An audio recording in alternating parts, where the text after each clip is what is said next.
you can call me Pretty Boy. Okay, people, welcome back to another Fwoosh overview. Today, let's take a, well, I was going to say quick look, a semi-quick look at the Hasbro Marvel Legends X-Men Villains 5-pack. It's so vertical. Look at that angle, it makes it look intimidating. Yes, I'm a little late with this, but I'm catching up from vacation. I was off for a few weeks, and during that time, Big Bang Comics sent this over to me to take a look at. So I thought, yes, that was my thought process. Yes, because it contains one of the most important Marvel Legends of this year. Pretty Boy. Yeah, you have your Stryfe, and you have your Random, and there's Zero and Vertigo, but for me, it's all about the Reavers. And that's the back.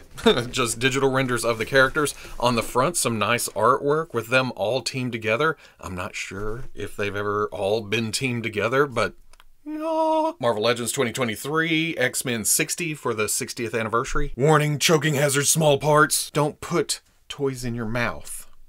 On the side, there's headshots of each character. Other side is a nice bookend with headshots of the figures themselves. 60 years. On the bottom, your legalese, your barcodes. That's terrible. There we go. Let's get this open, see what's going on here. I swear I'm working on a bigger review space. Someday, I will be able to fit stuff like this. Just wham! Oh, that's exciting. Got them all strapped in for, you know, long travel days. Oh, wait. Okay. I actually forgot about this thing. You always have to remember to get everything out of the tissue paper. That's the downfall of this. Because, I mean, that looks like a piece of trash, but no, there's some hands in there. Let's start with Random, simply because I'm the least interested in this character. I just don't have a lot of exposure to him. Apparently, he was mid-90s and later, and I wasn't reading a lot of comics then. But I will admit, the visuals here are interesting. I was gonna say he shared an upper body with Rage, but now that I have them side by side, that is not true. Same fashion statement vest, though. The arms are actually from this modern Hercules. Well, there's something different here. And they also share a torso, which makes sense because from the waist down, at least to the knees, they also have the same pants. And then there, I thought for a split second that that was reuse of Thunderstrike's boots, but it's actually different sculpts. Same kind of heavy leather padding look, but different. There's that vest. Hey, I was wearing this first. We're gonna make a big deal about this. And it is a nice sculpt with the buckles running all the way down because 90s. I do like that they painted every buckle though. Then there's this spiked plate over the feet in swirly twirly plastic, which is a theme for this box set. Just wait and see. I'm not sure if the belt is reused from somewhere. It looks just kind of plain generic, but the buckle's painted again, so I like that. Separate piece, not glued down. You can move it down if you want to give them a little more chest and to hide this gap in the hips. It's a little crotchy. Hercules had a cod piece that came down and covered that.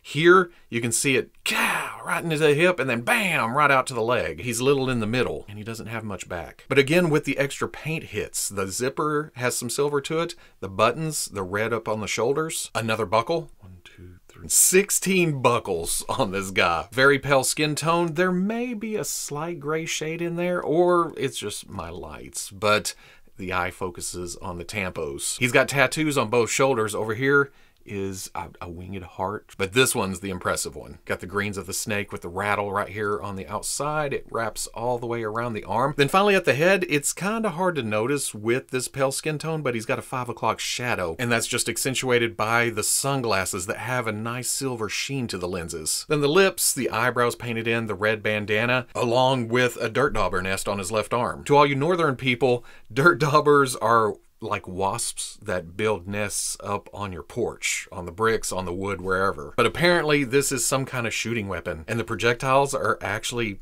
part of himself that he's shooting out or something. That's weird. I forgot about this what's supposed to be barbed wire wrap around the left bicep. Again, swirly twirly plastic, which is a little shiny for the effect that's supposed to be going on here. My left elbow is bent to the inside, and at first I thought, well, I'm going to need to heat that, fix it, straighten it out, but then I realized that's as far as his arms go in, and I kind of like that this big honking flesh blaster thing is more to his side. If I straightened it out, it would stick out like this. And that's a little more display space than I'm willing to give to Random. Needs to take up less real estate. The sunglasses are also glued down into position. A lot of times when we see these, you can kind of lift them up because they only attach at the ear or something. Not here. They are on there, but that's okay. Going over articulation, let's see what's up here at the top. There's a ball at the top of the neck with a hinge underneath. And while these ties sticking off the back of the bandana are super soft, get out of the way, unfortunately the vest isn't very soft. You're gonna get to about right there and some down. Not bad tilt though. Side to side, pin at the shoulder, rotates all the way around, then hinges out to there. Swivel at the bicep, double elbow. Ooh, well, about right there. That's a big bicep. That's not terrible, considering there's a meat cannon on the bottom of it. Swivel at the wrist with in and out hinge. Hinge at the mid-torso, cranks to about right there. Back a little. Swivel at the waist. Ball coming out to the hip allows for this. And this, remember, he doesn't have a lot of butt back there. And out about there. Swivel at the thigh. Double knee. Let's see. There's a lot of thickness to there. So swivel at the boot. Hinge at the ankle goes back, goes forward. Front-facing pin for rocker. For accessories, but he does have his muscle tubes.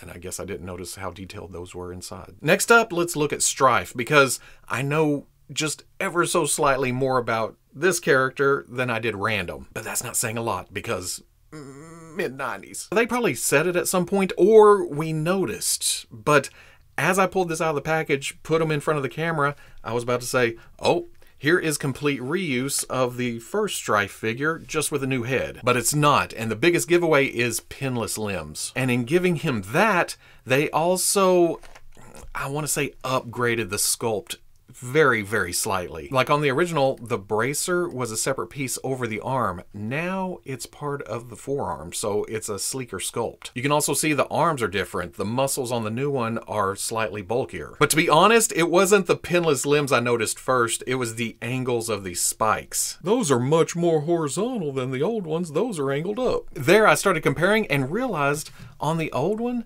the muscle sculpt on the banded part doesn't really match up with the muscles on the hips. You can see that that's pretty thin, and then it just kind of does its own thing. On the new one, it's matched up. See the thickness where the striations are? They follow through across those swivel points. That's on top of the thighs being thicker. There's 750 on the new one. There's 680 on the old one. And you can even notice a little extra thickness there. Below the knee, it's harder to tell. It looks like the same sculpt. They've just made it pinless. The torsos are the same though. It still has that asymmetrical ab muscle going on. It's also the same shoulder overlay armor, and unfortunately on my new one, it's glued on crooked. On the old one, straight line. The new one also has a brighter armor, or it's smoother with the new sculpt. It reflects light a lot better, so I think, oh, that's so much shinier. But it's still the swirly twirly plastic, and in places, it gets marred, like the swirl centered right there at the ankle. Oh, well, it does it on both, like opposite. I'm not sure of the process to swirl and twirl plastic, so I don't know why it causes that. And then there's also this baby blue to the upper legs and the abs. And there, I'm sure this is some kind of appearance from somewhere, but I sure would have loved to see the blue covering everywhere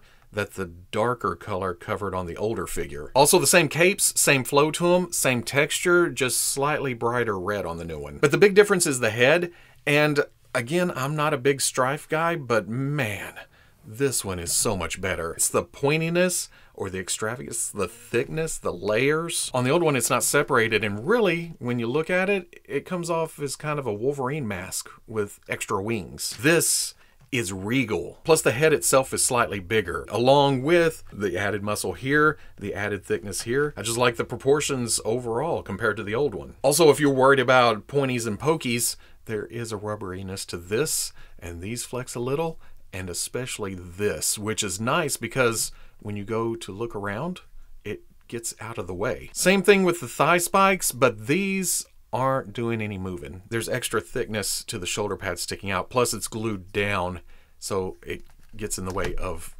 arm coming up. Speaking of articulation, there is a ball at the top of the neck with a hinge underneath, and even with all of this, whoop, he can look up, down. Not a lot of tilt, but there's left and right. Pin coming out to here allows for rotation, but you'll have to move the arm out a bit to get it all the way around. And there's a hinge that goes to there. Swivel at the bicep. Double elbow goes up to about right there. Swivel at the hand. Hinges in and out. Hinge. Crunch. It does arc back if you do some flexing. Swivel at the waist, hidden by this floaty belt. Ball coming out to the hip. Goes here. Not a lot back. Out. Oh, it never had a chance with all these armor pieces. Swivel at the thigh. Double knee goes to there. Hinge at the ankle. Very tight. Goes back. Forward a bit. Front facing pin for rocker. For accessories, there's these scheming to take over the world clawed hands. Then there's a set of fists for more posturing. That's how I think of Stryfe. Next up is Zero, who I have a little more experience with, but not really the most exciting of action figures. This is the Spider UK body, and I can't remember who else reuses this, but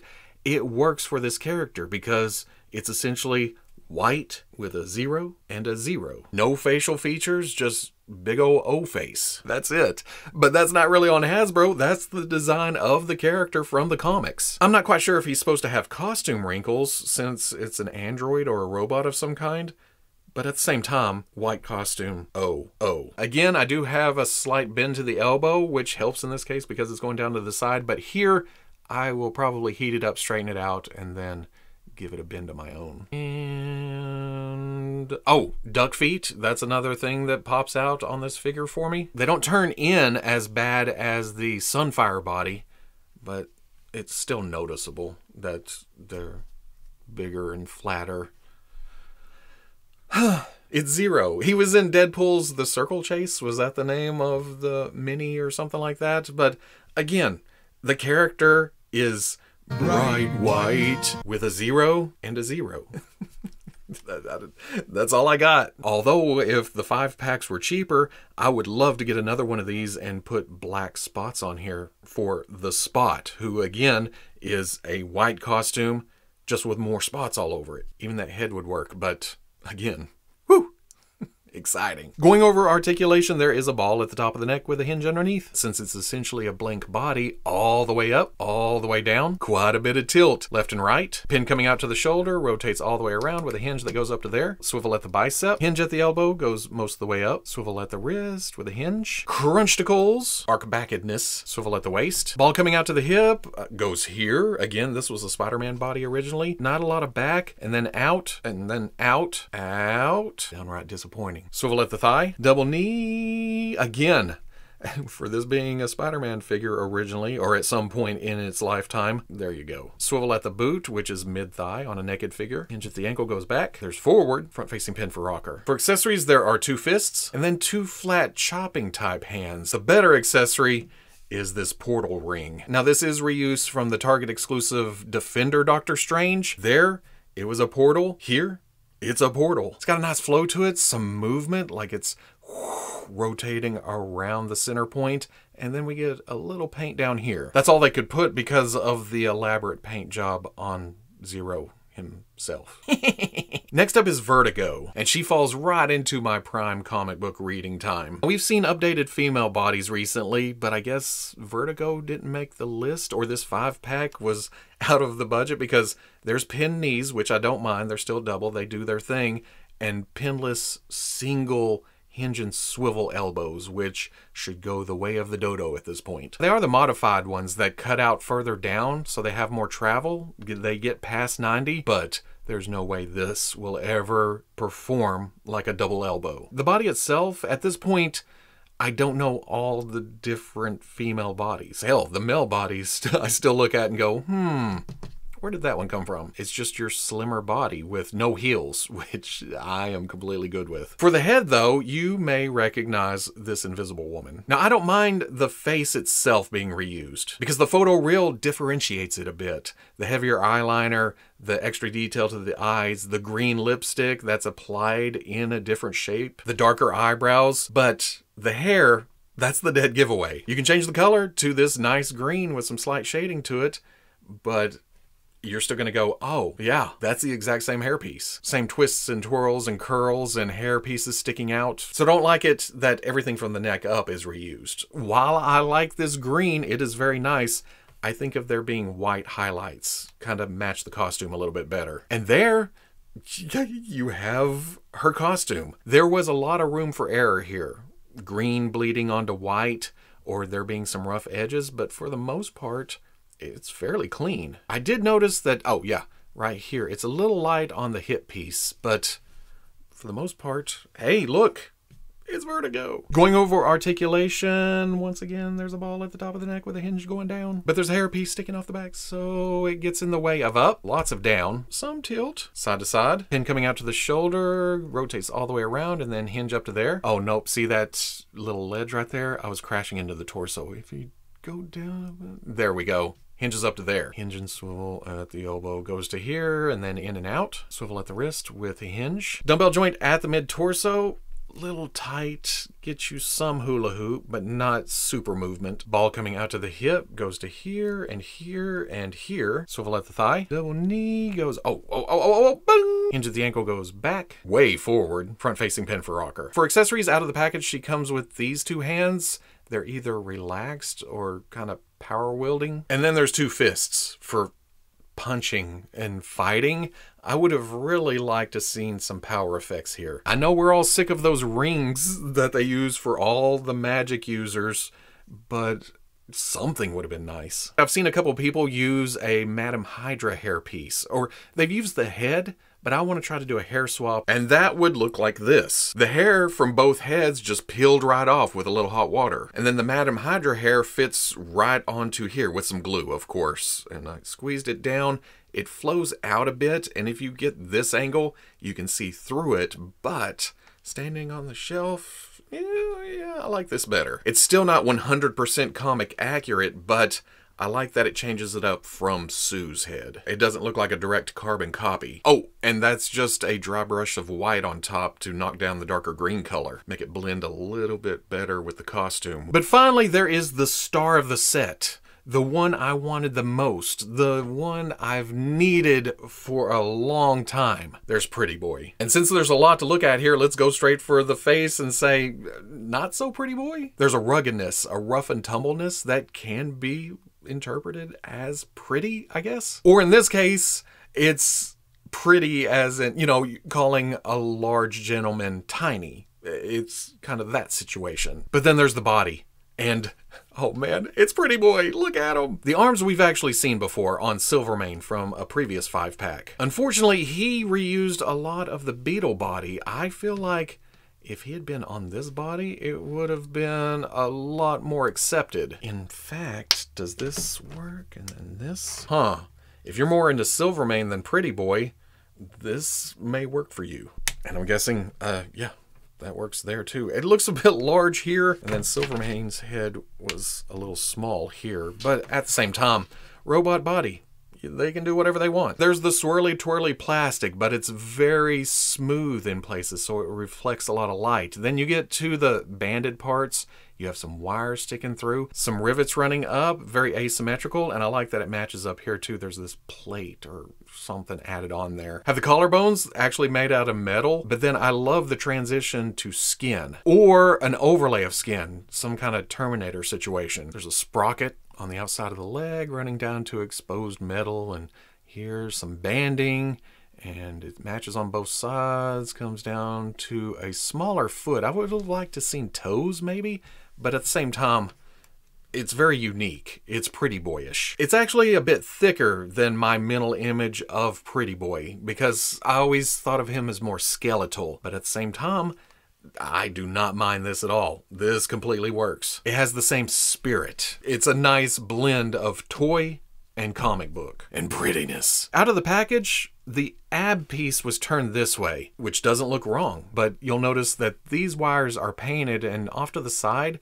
it seems out of place. And then I looked at the render, and those are actually supposed to go to the front. But that's not a problem because you can turn it whichever direction you want to go, all the way around. There's options. Maybe a little dark. Oh, I didn't even look at the back, did I? Because you still have some wires and some plates here and there, like he's been pieced together several times. Maybe that's covering bullet holes they cut out and put in new pieces. Some smoothness on the arms, some banding on the back of the legs. These knee covers are actually soft pieces glued to the front. It does its job. It looks like a piece overlay because it's a piece overlay. I don't know if I know what I'm talking about anymore. Pretty Boy done made me speechless. If you watch the Playdays, you know that I've been piecing together a Reavers team, and this is a Star Wars body with a Power Ranger's head. That's it. And I like the skeletal look. Again, going back to the comics. But now that I have this,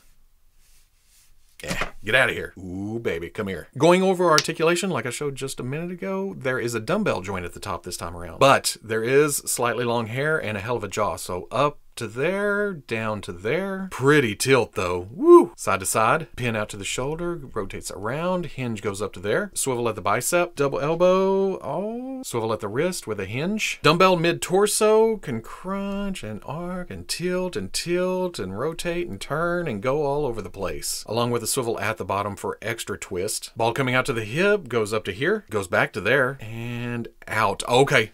That is definitely the winner of the wave. Swivel at the thigh, right below the hip, nicely covered by this plate sticking up. Double knee. Hinge at the ankle goes back all the way because there's nothing to get in the way. And then forward, oh, all the way with a front-facing pin for rocker. For accessories, there are 2 fists, but the Reavers use guns. That means trigger finger hands. 2 pistols that are very similar, but you can see the difference right here. And I don't know weapons, but they look very Robocop-ish. Then we get a couple of blast effects for shooting action, and I think we've seen these with Black Widow before. And I forgot to mention, up and down hinge on a trigger finger hand. And then there's the smoke effects for after he's finished shooting. Whew, so pretty. Size-wise, Stryfe stands at about 7.5 inches up to the top of his pointy-pointies. Vertigo is at about 6 1/8. Pretty Boy is 6 7/16. Zero is just about the same. And then Random is 6 13/16. Here's Stryfe and Zero with other 90s characters, Deadpool, Cable. And these two being about the same size is fitting. Random ran with or against this era of X Factor, if I remember right. Here's Vertigo with her Marauders teammate Sabretooth, and then X Factor Cyclops. Finally, Pretty Boy with the Build-A-Figure Bonebreaker and Havoc from the Outback era, or well, his classic costume. And then of course alongside other Reavers that Hasbro's given us, like Lady Deathstrike, Skullbuster. Throw in my custom making Colin Reese, and a stand-in Donald Pierce until I make a custom of that version, and I'm pretty happy with my Reavers at this point. So at the end of the day, another fine 5-pack. And I say it like that because these aren't for everyone. It took a couple of releases to realize that the Amazon 5-packs are really just to get lesser known characters out there. Maybe a better known character to put a name to the box set, but here, is Stryfe supposed to be the anchor? Now the main Marvel Legends line doesn't have a big problem putting D-lists into it. I mean, there's been some choices where people are like, why that instead of that? But even then, it's hard to picture Vertigo as a single release. And I was gonna say Random, but hell, they put Maggot on a card, and they're about at the same level for me. So throw them in a 5-pack, get them out there, have an outlet for those who do want them, like me, because I'm a sucker for these kind of things, for these kind of characters, where they may not be the most exciting, but they're still cool to have on the shelf. And like Maggot, having Random in plastic form now makes me more interested in the character itself. I don't know if I'll ever go back and read those stories, but I like the look, I like the design. And again, not everybody loves the swirly and twirly. I love it. Look how shiny that is. It's very comic booky. Same goes for Pretty Boy. He may not be pretty, but he's pretty to me. Now give me more Reavers. Yeah, I've customized them, but I have no problem replacing my customs with official figures. I've already shown that several times. Plus everybody else needs making Cole and Reese, and let's get a Outback era Donald Pierce. And then more Marauders, more X-villains. Well, you can make whoever you want. I'm still down for classic top characters and villains, and people want modern, and hey, it's not just me, it's not my wants, but when it comes to my spending, it's going to be on the X characters and my childhood favorites and new favorites, and I don't know, I just like good toys. Even when it's a white body and a ooh